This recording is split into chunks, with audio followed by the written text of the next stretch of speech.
الرجیم بسم اللہ الرحمن الرحیم الحمدللہ رب العالمین صلی اللہ علی محمد وآلہ اجمعین واللعنۃ الدائمۃ علی اعداء محمد وآل محمد اما بعد وفقنا اللہ وإیاکم للعلم والعمل الصالحین انشاءاللہ تعالی۔ ایک مرتبہ درود پڑھیں گے سارے مل کے۔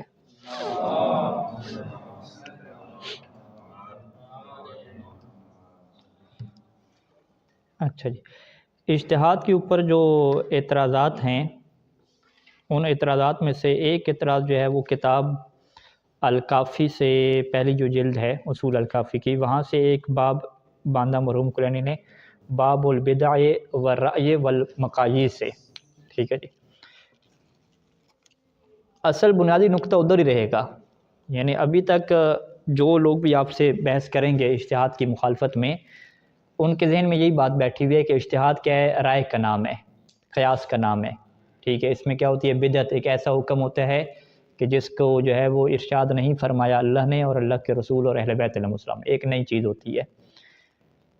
اب یہاں پہ جو ہے وہ مرحوم کلینی نے یہ باب باندھا، باب البدع والرأی والمقاییس۔ اس کے اندر وہ روایات لے کر ہے کہ جس میں قیاس کی کیا ہوتی ہے؟ مذمت ہوتی ہے۔ اس میں ایک لفظ استعمال ہوتا ہے ناظرہ۔ ناظرہ کیا ہوتا ہے؟ غور و فکر کرنا، ٹھیک ہے، کہ کسی بھی چیز میں غور و فکر کر کے شرعی حکم کو نکالنا۔ نظر وہی استنباط کے کیا معنی میں ہے؟ تو یہ نظر اور جو استنباط ہے یہ بھی دو طرح کی ہوتی ہے، ٹھیک ہے۔ ایک دفعہ جو آپ نظر اور استنباط کرتے ہیں وہ ظنی ہوتی ہے، یعنی وہ غور و فکر کرنے کا جو آپ کا معیار ہوتا ہے وہ معیار ایک ایسا ہوتا ہے کہ جس میں آپ اپنی ذاتی رائے کو اور ذاتی جو آپ کا رجحان ہے کسی چیز کو اچھا لگنا اس کو کیا آپ اندر شامل کر رہے ہوتے ہیں۔ تو یہ والی جو نظر ہے اور یہ والا جو استنباط ہے جو قیاس کہلاتا ہے یا استحسان کہلاتا ہے یا ذاتی رائے کہلاتی ہے، اس سے جو ہے وہ اہل بیت علیہ السلام نے کیا روکا ہے۔ جبکہ جو دوسرا استنباط ہے اور دوسرا جو نظر و فکر ہے کہ جس میں اہل بیت کے کلام کے اوپر آپ ٹھہر جاتے ہیں، اگر انہوں نے کوئی کلی قانون عطا کیا تو وہاں سے آپ چیز نکالیں گے، وگرنہ آپ اپنی طرف سے کچھ نہیں بنائیں گے، اور نہ ہی دو چیزوں کو جوڑ کے اور جو آپ کو ایک جیسی لگیں گی آپ حکم شرعی بھی نہیں بنائیں گے۔ تو وہ کیا ہوتا ہے؟ استنباط شرعی ہوتا ہے، استنباط ظنی اور ممنوع نہیں ہوتا، بلکہ اسے روایات میں کیا تعبیر کیا گیا؟ تفریع سے کیا تعبیر کیا گیا؟ تفریع یعنی فروعات کیا نکالنا۔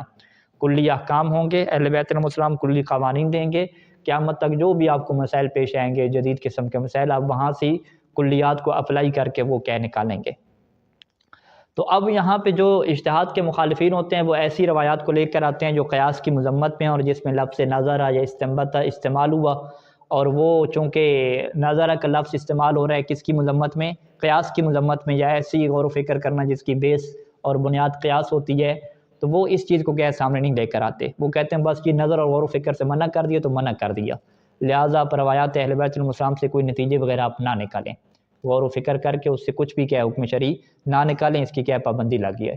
ایسے ہی ہے جیسے وہ اجتہاد کے لفظ کی روایات دیکھیں، وہ جی امام نے اجتہاد کی مذمت کر دی۔ اب وہ اجتہاد کے کون سی اجتہاد کی مذمت کی ہے؟ ذاتی رائے والا اجتہاد یا اللہ کی اطاعت میں آگے جانے والا اجتہاد، وہ ان چیزوں کو کیا نہیں دیکھتے، بس لفظ اجتہاد آ گیا، مذمت آ گئی تو ہر قسم کی مذمت۔ بالکل ایسی جیسے لفظ زن کی مذمت آ جائے تو وہ نہیں دیکھتے کہ یہاں پہ زن کس معنی میں ہے اور کون سی زن کی مذمت ہے اور کون سی زن کی مذمت نہیں ہے۔ اس سے ہم کیا کہتے ہیں کہ چونکہ ایک لفظ بہت سارے معنی میں استعمال ہوتا ہے تو اس وجہ سے اس چیز کو کیا لیا جاتا ہے؟ ایک ذریعہ بنایا جاتا ہے، ہر کوئی اپنی بات کیا اس سے ثابت کرتا ہے، اور یہ سسٹم ہمارا عقائد بھی چل رہا ہے اور فرعی احکام میں بھی کیا ہر جگہ چل رہا ہے۔ اچھا، انہی الفاظ میں سے ایک نظر ہے، یہاں پہ ایک روایت جو ڈسکس ہوتی ہے اور وہ بہت زیادہ کیا پیش کرتے ہیں، وہ ہے یہاں پہ ابو بصیر کے 11 نمبر کیا یہ روایت ہے، ٹھیک ہے جی، یہ والی روایت۔ اچھا، وہ کہتا ہے امام علیہ السلام سے کہ تارد علینا اشیاء، کہ ہمارے اوپر بعض وقت ایسے حالات پیش آتے ہیں اور بہت ساری چیزیں پیش آ جاتی ہیں کہ لیس نعرفها فی کتاب اللہ ولا سنت، نہ ہی ہم انہیں جو ہے وہ کتاب میں جانتے ہیں اور نہ ہی کیا سنت میں دیکھتے ہیں۔ یعنی ایسا سوال آیا کہ کوئی قرآن مجید کی آیت بھی اس کے اوپر نہیں ہے، کوئی جی روایت وغیرہ بھی نہیں ہے۔ اب ہم کیا کرتے ہیں جی؟ فننظر فیہا، اب ہم اس میں کیا ہے جی؟ نظر کرنا اور غور و فکر کرنا کیا ہے؟ شروع کرتے ہیں۔ تو کیا یہ چیز درست ہے؟ ٹھیک ہے، تو امام نے فرمایا لا، دیکھیں یہ بات کیا درست نہیں ہے، یعنی یہ جو تم غور و فکر کر رہے ہو نا یہ کیا درست نہیں ہے۔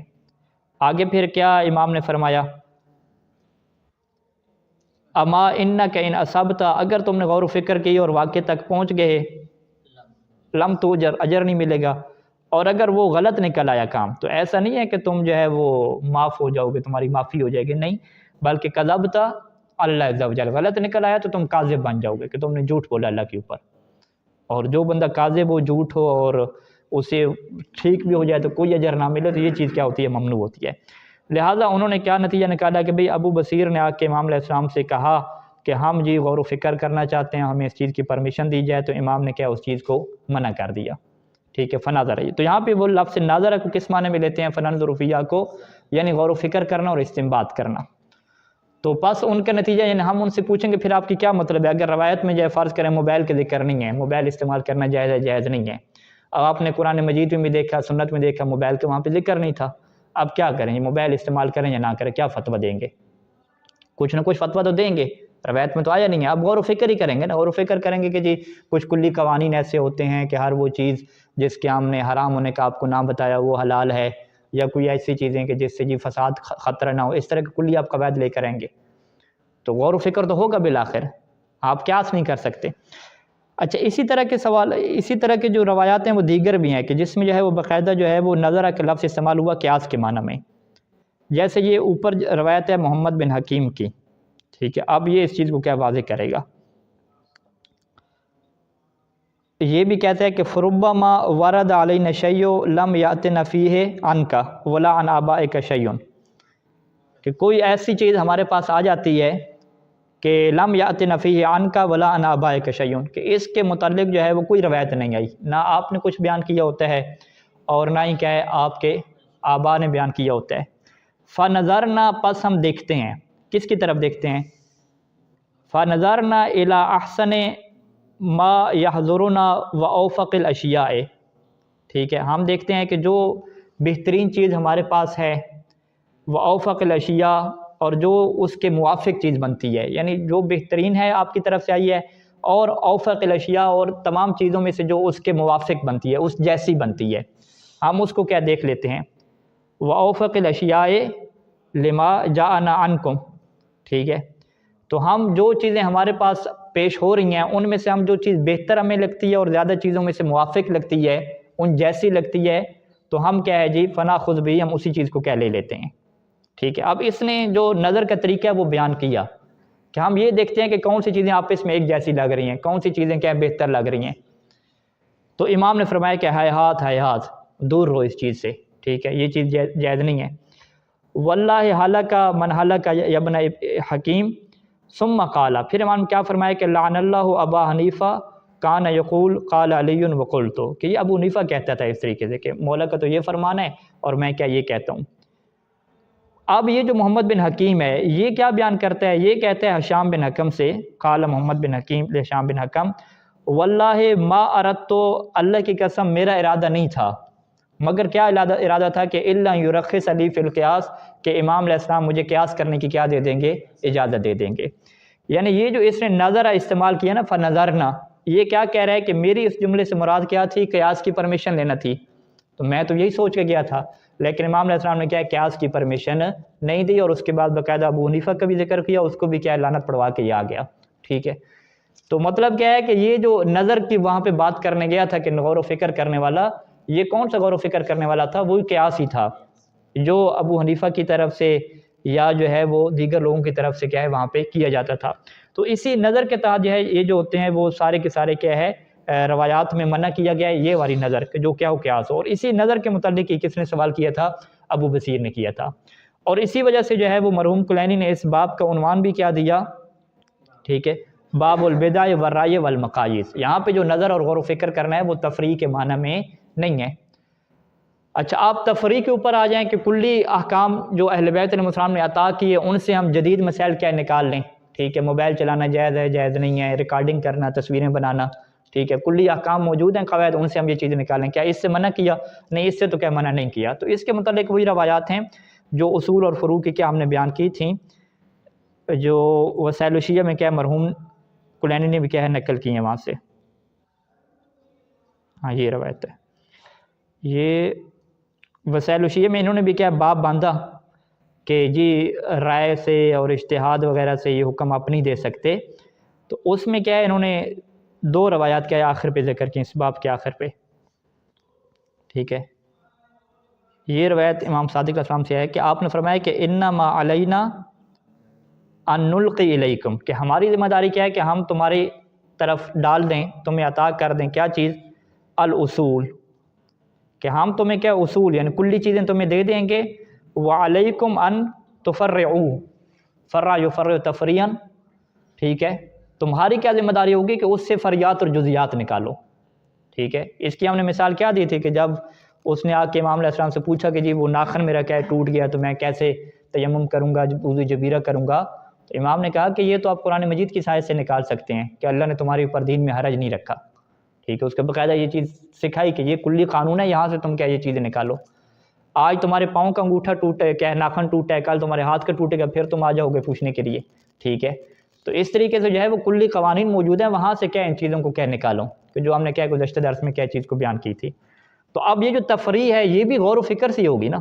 اس میں کیا غور و فکر کیے بغیر انسان کو ایسے پتہ چل جائے گا نہیں. انسان تھوڑا غور و فکر کرے گا کہ کون سی امام نے کلی قوانین ذا کیے کہ اس سے ہم کیا جزیات نکالیں. اچھا اسی طرح کی یہ جو ہے وہ روایت ہے امام رضا علیہ السلام سے بھی ہے، یعنی امام صادق علیہ السلام سے بھی ہے اور امام رضا علیہ السلام سے بھی ہے. لیکن ان کی تعبیر کیا ہے؟ ان کی یہ تعبیر ہے کہ علینا القاء الاصول، کہ ہماری ذمہ داری کیا ہے؟ تمہیں کلی قوانین عطا کرنا ہے، اور تمہاری ذمہ داری کیا ہے؟ تفریعات کیا ہے اس کی، فری کیا ہے، جزیات کیا ہے نکالنا ہے. تو لہٰذا خلاصہ کلام ہم کیا کرتے ہیں کہ یہ جو آپ کو کچھ روایات میں نظر اس کی کیا ہے آپ کو مذمت ملے گی غور و فکر کرنے کی، تو وہ کون سے والا غور و فکر کرنے کی مذمت ہے کہ جو قیاس کے کیا ہے معنی میں ہے. لیکن وہ غور و فکر کے جو تفریع ہوتی ہے کلی اصول کے ذریعے سے جزیات کو نکالنا، اس کا تو امام علیہ السلام نے باقاعدہ حکم دیا ہے اور اس کی کیا ہے ترغیب دلائی ہے، اور پریکٹیکل اصحاب کو کیا یہ چیز سکھائی بھی ہے.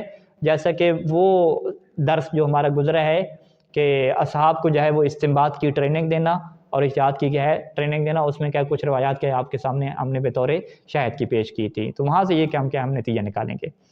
تو یہاں تک ہم کیا کرتے ہیں جی اجتہاد کے متعلق گفتگو کیا ہے مکمل کرتے ہیں. اس کے بعد ہم داخل ہوتے ہیں تقلید کے متعلق. لیکن تقلید کے متعلق ایک اور گفتگو کیا ہے جس کا یہاں پہ جاننا کیا ضروری ہے کہ وہ گفتگو کیا ہے فتویٰ کی کیا گفتگو ہے. کیوں؟ اس کی وجہ کیا ہے کہ کیونکہ تقلید کی علماء تعریف کیا کریں گے کہ تقلید کیا کہتے ہیں؟ مجتہد کے فتوے کے اوپر عمل کرنا. التقلید هو العمل علی فتوى المجتہد. تو پہلے فتویٰ کسے کہتے ہیں اس چیز کو کیا ہمیں بیان کرنا چاہیے کہ فتویٰ کیا ہوتا کیا ہے. ٹھیک ہے جی. فتویٰ کا مطلب کیا ہے؟ اگر آپ عربی زبان میں چلے جائیں تو فتویٰ کا مطلب کیا ہے؟ شرعی حکم کیا بیان کرنا، کوئی بھی قانون بیان کرنا. افتہ یفتی فتویٰ، اس سے ہم کیا کہتے ہیں؟ فتویٰ کہتے ہیں. یہ جو فتویٰ ہے نا اس کے بیان کرنے کے جو ہے وہ 2 طریقے ہوتے تھے معصوم کے زمانے سے ہی آج تک کیا 2 طریقے اس کے رہے ہیں. پہلا طریقہ فتویٰ کے بیان کرنے کا کیا ہوتا تھا کہ فتویٰ بیان کرنے کی خاطر آپ کیا کریں؟ سیدھی سیدھی روایت آپ نقل کر دیں. ٹھیک ہے. آپ سے کسی نے پوچھا کہ جی وضو کیسے کرنا ہے، تو آپ سیدھا کیا کہیں کہ قال امیر المؤمنین علیہ السلام، یوں کر کے بیان کریں اور آگے جو روایت کے جملے ہیں وہ سارے کیا اس کو نقل کر دیں. اس کو ہم کیا کہتے تھے کہ یہ فتویٰ کیا ہے؟ روایت کے الفاظ نقل کرنے کے ذریعے سے ہے. الفتویٰ بنقل الفاظ الروایت. ٹھیک ہے. لیکن اس میں ایک چیز کیا ہوتی تھی کہ وہ جو راوی ہے وہ اس چیز کی ذمہ داری لے، وہ کہے کہ جو میں روایت آپ کو پیش کر رہا ہوں یہ میرے ذمے پہ ہے، میں اس کی ذمہ داری لیتا ہوں کہ یہ بالکل کیا صحیح روایت ہے اور میرے اور اللہ کے درمیان کیا حجت ہے. یہ ذمہ داری کیا لینا ضروری ہے. اگر وہ ذمہ داری نہیں رہتا اور فقط کیا نقل کرتا ہے، تو نقل کرنے کو عربی میں کیا کہتے ہیں؟ روا کہتے ہیں. روا یعنی نقل، اس نے کیا روایت کر دی، تو وہ فقط کیا بنے گا؟ راوی بنے گا، مفتی نہیں بنے گا. تو لہٰذا راوی اور مفتی میں کیا ہے ایک فرق ہے کہ ہر روایت کرنے والا کیا ہے مفتی نہیں ہوتا. ٹھیک ہے. بلکہ مفتی وہ کب بنتا ہے کہ جب وہ اس روایت کے اوپر اپنا فیصلہ سنائے. کون سا فیصلہ سنائے؟ کہ یہ روایت صحیح ہے اور اس کے اندر سے جو نتیجہ نکالا جا رہا ہے وہ صحیح ہے اور میں اسی کے مطابق کیا آپ کو حکم دے رہا ہوں. تو یہ پھر روایت کیا ہو جائے گا؟ روایت نقل کرنا بھی ہو جائے گا اور یہ کیا ہو جائے گا؟ فتویٰ بھی ہو جائے گا. یعنی اس کی ہم مثال کیا لیتے ہیں کہ آپ کو فرض کریں کہ ایک روایت کیا آپ کو ملی، کوئی روایت کیا تھی؟ اخلاقی روایت نہیں تھی، فقہی حکم والی تھی. فرض کریں کہ ایک آپ کو روایت ملی کہ جی وہ انڈا کہ جس کے دونوں کنارے کیا برابر نہیں ہوتے، وہ انڈا کہ جس کے دونوں کنارے کیا ہوں برابر ہوں، بالکل ایک جیسے ہوں، ٹھیک ہے، گول مٹول یا بالکل برابر ہوں دونوں کنارے، مرغی کی طرح نہ ہو کہ ایک کنارہ چھوٹا اور ایک کیا بڑا۔ یہ آپ کو روایت ملی کہ وہ انڈا کہ جس کے دونوں کنارے کیا ہوں برابر ہوں، اس کا کھانا کیا ہے حرام ہے۔ آپ نے جو ہے وہ یہ روایت فیس بک پہ کیا نشر کر دی، ٹھیک ہے۔ اب آپ کیا فقط راوی بنے ہیں یا مفتی بنے ہیں، ٹھیک ہے۔ ہم کہیں گے کہ اگر آپ کا مقصد فقط پوسٹ کو نشر کرنا ہو اور روایت کو نشر کرنا ہو تو آپ فقط کیا ہوں گے، راوی ہوں گے، کہ آپ نے کیا کیا، اس روایت کو نقل کیا، یعنی آپ کیا بن گئے، راوی بن گئے، ٹھیک ہے۔ لیکن اگر آپ کہیں کہ نہیں، میرا پوسٹ نشر کرنے کا مقصد فقط جنرل نالج اور روایت نقل کرنا نہیں ہے، بلکہ میں باقاعدہ اس کے مطابق حکم بھی دے رہا ہوں، اور میں یہ کہتا ہوں کہ بھئی انڈے جو بھی پیدا ہوں گے آپ انڈوں کو جا کے چیک کریں گے، اگر تو وہ برابر ہوئے انڈے دونوں کنارے تو وہ کیا حرام ہو گئے کھانا، میں بالکل یہ فیصلہ بھی کیا صادر کر رہا ہوں۔ اگر آپ یہ فیصلہ صادر کر رہے ہیں تو گویا کہ آپ یہ کہنا چاہتے ہیں کہ یہ روایت صحیح ہے اور اس کے مطابق میں کیا حکم لگا رہا ہوں، تو پھر تو یہ کیا ہو جائے گا، روایت کے ساتھ ساتھ کیا ہو جائے گا، فتویٰ بھی دینا ہو جائے گا۔ فتویٰ دینا کیا مطلب، کہ جو بھی اس روایت کے مطابق عمل کرے گا وہ قیامت کے دن اگر اس سے سوال ہوگا کہ آپ نے اس روایت کے اوپر کیوں عمل کیا تھا، تو وہ کیا جواب دے گا کہ قبلہ صاحب نے فیس بک کے اوپر نشر کی تھی اور قبلہ صاحب قابل اعتماد راوی تھے، لہٰذا میں نے ان کے اوپر کیا بھروسہ کیا۔ تو قبلہ صاحب سے سوال ہوگا کہ ہاں بھی آپ نے یہ فتویٰ دیا تھا، جیسے میں نے فتویٰ تو نہیں دیا تھا، فتویٰ کیا مطلب، روایت تو نقل کی تھی، ذمہ داری لی تھی یا نہیں لی تھی کہ یہ کیا روایت ٹھیک ہے۔ وہ کہتے ہیں ہاں، فیس بک پہ نشر کرنا اور کتاب میں روایات جمع کرنے میں فرق ہے۔ کتاب میں بعض اگر انسان روایات جمع کرتا ہے تو وہاں پہ انسان کہہ دیتا ہے کہ میں بس روایات جمع کر رہا ہوں، آخری فیصلہ نہیں سنا رہا، لیکن فیس بک پہ باقاعدہ پوسٹ کرنا اور نیچے یہ بھی نہ لکھنا کہ منقول ہے فقط، باقاعدہ ایک کیا پوسٹ بنا کے ڈال دینا، تو یہ تو ذمہ داری ہے کہ آپ سیدھا سیدھا کیا حکم شرعی بیان کر رہے ہیں۔ ہاں، حکم شرعی بیان کرنے کا انداز کیا ہے آپ کا، کہ آپ روایت کے الفاظ کو کیا کر رہے ہیں، نقل کر رہے ہیں۔ یہ ایک طریقہ ہے فتویٰ دینے کا، اور یہ طریقہ کیا ہے ہمارے قدماء میں کیا بہت زیادہ کیا رائج رہا ہے۔ جیسے من لا یعذر الفقیہ میں چلے جائیں تو ان کا کیا یہی طریقہ رہا ہے۔ یہ میں آپ کو کتاب کی عبارت دکھاتا ہوں من لا یعذر الفقیہ سے، احادیث کدھر ہیں جی،